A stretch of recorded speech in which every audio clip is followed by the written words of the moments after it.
If it's popular, it's a bidding war, and bidding wars are where good investors go to die. You ever notice that every property that gets blasted across Crexy or LoopNet instantly turns into a circus?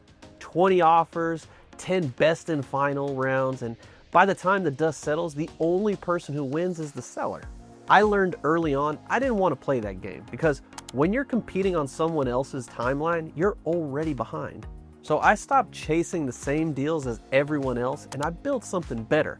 An off-market machine that quietly delivers me steady deal flow without chaos. And it runs on 3 things: my buy box, targeted data, and direct mail with consistent follow-up. That's it. No cold calling, no gimmicks, just strategy, clarity, and discipline. This exact system built my portfolio from 0 to over 6 million. And if you want the templates, the letters, and the data checklists that I use, they're all inside my free 12-step mini course. The link's below, and you'll want to grab that after this because I'm about to break down exactly how it works. The first piece of the machine is the engine, and that's your buy box. We talked about this in the last video, but it's worth repeating because it's the foundation of everything. If you don't know exactly what you're looking for, you'll waste months chasing deals that never fit. Your buy box defines your lane. It keeps your focus narrow so you can move fast. When I first started, my buy box was small by design. 8 to 16 units, value add, low occupancy, rundown properties with upside for a full burr play. I looked at 3 core areas I knew like the back of my hand: downtown, Naked City, and Sunrise Manor. That focus gave me something most investors never have: direction. Every time a potential deal crossed my desk, it was either an in or an out. No overthinking, no emotional gymnastics. Now, your buy box will change over time as your capital and experience grow, but the principle never changes. Define what fits you right now and filter out everything else. Because your buy box isn't just what you want, it's who you are as an investor. Once you know what you're looking for, the next step is targeted data. This is where the amateurs get exposed. Most people think off-market means mailing random owners and hoping someone calls. That's not off-market, that's called spam. Real off-market deal flow is built from precision. It's about identifying owners who match your buy box and are statistically ready to sell. When I pull data, I'm not looking for thousands of names. I'm looking for the right few hundred. Owners who have held their property for a long time, who might live out of state, or who are tired of dealing with tenants and repairs, or whose loans are coming due soon. I look for patterns. Owners who are showing subtle signs of distress before the property ever hits the market. Maybe the utilities are in arrears. Maybe there have been repeat code violations.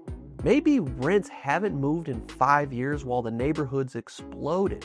Those are the people who will actually take your calls, because the best deals don't come from cold leads, they come from timing. When your data is dialed in, your direct mail stops being junk and starts being the right message to the right person at the right time. And here's the key: you don't need more leads, you need better leads. I'd rather have 200 high probability owners that perfectly fit my buy box than 2,000 randoms who never pick up the phone. When your data is sharp, the phone rings with real opportunity. And that leads us to the third piece of this, which is direct mail with consistent follow-up. Now, when I say direct mail, most people imagine those cheap postcards with clip art houses that say, "We buy properties cash." And that's not what I'm talking about. My direct mail doesn't look like marketing. It looks like a real conversation. Every letter is simple, clean, professional, and specific. I introduce myself, I explain that I buy small multifamily in the area, and this is important. I tell them exactly why I'm reaching out to them. If I know the property type, I reference it. If I've bought nearby, I mention it. It reads like something one business owner would send to another, not some sales pitch, but a solution. And I don't stop at one letter. The secret isn't the first touch, it's the follow-up. I mail consistently, month after month, the same tone, same professionalism, just showing up with valuable information and a reminder that I'm still here. Sometimes I'll include market updates. 3 similar properties sold in your area last quarter for X amount. Sometimes I'll just check in. If you're dealing with vacancies or repairs, I can offer a quiet exit. and when they're ready, they call. I've had sellers reach out after the third letter, and I've had others call a year later, holding my letter with coffee stains on it saying, "I've been meaning to reach out to you for months." That's why this works. It's not luck, it's persistence.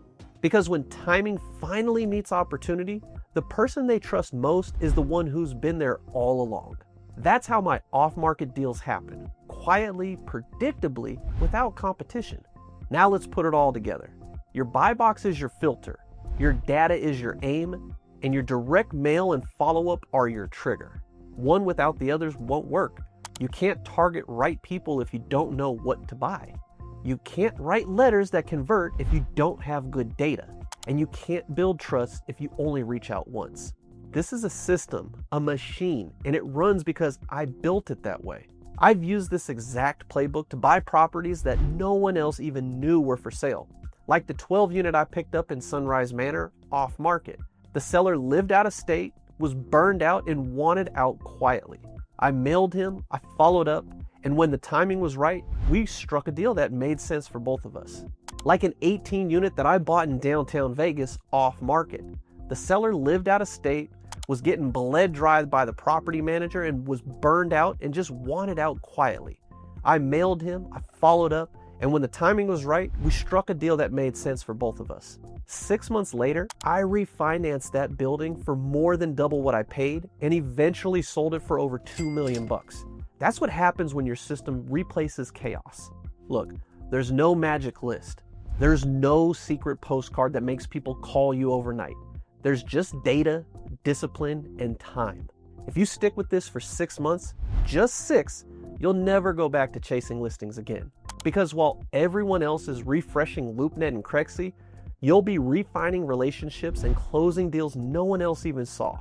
And if you want to shortcut that process and use the exact framework that I've built, the mail templates, the tracking sheets, the owner data filters, even my response scripts, they're all waiting for you inside my free 12-step mini course. That's the same roadmap that took me from broke to $6 million in multifamily value with no partners or syndications. The link's below. Grab it before you start building your system. Before you go, do 3 quick things for me so I know this hit home. Like the video so more serious investors can find it. Subscribe to the channel because next I'm breaking down how I qualify these off-market calls before I ever get in my car to see the property. And drop a comment below telling me what your buy box looks like and whether you've started building your own off-market system yet. I read every comment personally and I use them to shape the next video. Build your machine, mail the right people, keep the follow-up steady. Because chaos isn't deal flow, it's a distraction. And clarity is what makes you wealthy.